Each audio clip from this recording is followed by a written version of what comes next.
I wanted to tell you why I founded the First Church of David Bowie. Throughout history, during times of profound civilizational crisis, certain individuals emerge to make a bold claim. They have been the recipients of visionary information from the local version of God, and they have a message for their neighbors. Usually it's something along the lines of, "We are fucking up royally, and unless we change our ways, the world as we know it is going to end." Luckily, they also have a God-provided prescription for collective actions that, if followed assiduously, will prevent the foretold disaster. Should their society ignore their warnings, however, and neglect the recommended palliatives, well, these people are often referred to as prophets. There have been a lot of them. Some are famous, like Moses or Daniel or Muhammad or John Smith or Black Elk. Others, many others, are either historical footnotes, like Apollonius, the Children of Fatima, or Shirley MacLaine, or entirely forgotten. The famous ones are those who managed to instantiate their imaginal conceits into consensus reality. That is to say, they were somehow able to convince their cohort that their outrageous claims were actually literally true. People believed them and took action based on their recommendations. Stories about them were told. Legends grew. These legends were eventually not only accepted as true accounts of real events, but came to shape their culture and bend history in a new direction. I'm not here to argue about the validity of their claims. Believe them or don't.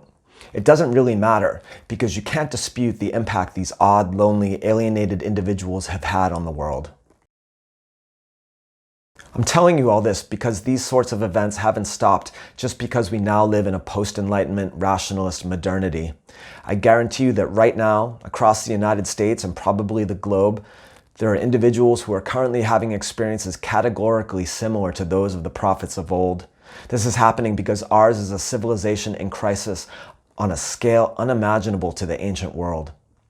Pick your poison: the upsurge of white nationalism and the concomitant threat of fascism, the catastrophic effects of unchecked global warming, the specter of pandemics caused by weaponized viruses, nuclear dick-measuring contests between the US and North Korea, economic collapse due to parasitic bankers, the existential threat of a runaway superintelligent AI, and etc. Our society is in danger of collapse, and this time the result won't be merely a cosmology extinguished by domination and enslavement. No, now we have the power to reduce all our great works to ash and rubble in less than a day. We are teetering between reverting to the Dark Ages or evolving into an interplanetary species. Will our future be the Road Warrior or Star Trek: The Next Generation? Our current situation may be the most intense existential threat humanity has ever endured, which means it's all hands on deck. If you've got a plan to save the world, then you're obliged to put it into action. In the late spring of 2017, I stumbled upon an innovative technique for consistently achieving wildly visionary altered states of consciousness. It involved a combination of psychedelic substantia, singing and dancing to modern pop and rock music, and visualization exercises. I call it Phonomancer. Here's its premise. Popular songs contain narratives which create an experience of aesthetic emotion. These emotions, when amplified by the somatic and psychic energies unleashed by the substantia, evoke memories of persons or events from your past. These mental images can grow so intense that the personal becomes the transpersonal, one's individual experience shading into the archetypal until there can be no doubt that one has made contact with the divine. Once that channel is open, all kinds of interesting things may occur. The reason I know that God hasn't stopped seizing certain people by the scruff of the neck to fill their heads with all sorts of wild thoughts and irresistible marching orders, it's because it's happening to me.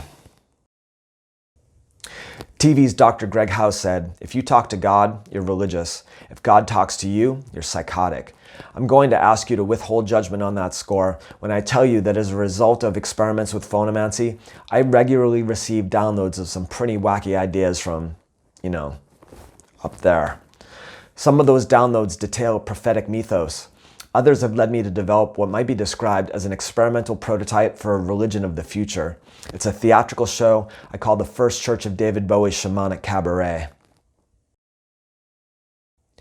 The primary purpose of the cabaret is to create in the audience a direct perception of the sacred. It involves me walking out on stage on a superheroic dose of substantia to tell stories, sing, and dance. There are many costume changes. I even do part of the show as a drag character named Dr. Shonda Freuda, a light show, and other special effects. Beyond being a spectacle, it's an opportunity to train cognitive organization under conditions of extreme psychic stress, a chance to actively explore the personal and transpersonal contents of my consciousness, and a sacerdotal effort to shamanically journey to other planes of existence and return with blessings for all. The FCDB Shamanic Cabaret can be experienced as offbeat entertainment. However, it's best understood as being part of a program of self-actualization. Regular practice of phonomancy yields remarkable personal benefits out in the real world. Integration of one's shadow, improved executive function, and expanded emotional range.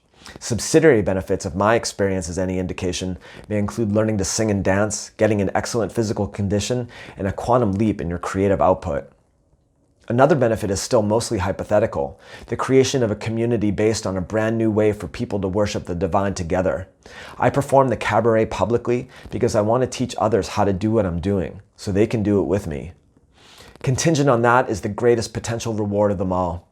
If phonomancy's popularity grows to the point it can be accurately described as a religion, then it may train up generations who have both the passionate energy and the adamantine self-control necessary to lead society in a direction that helps avert those aforementioned looming disasters.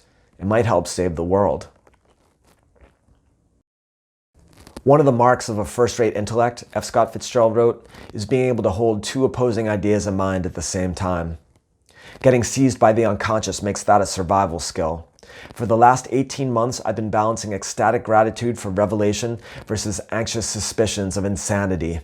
Solitary meaning versus consensus meaninglessness. Belief space versus Maya.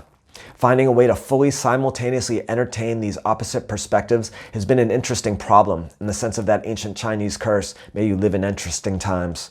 For me, these have been interesting times indeed.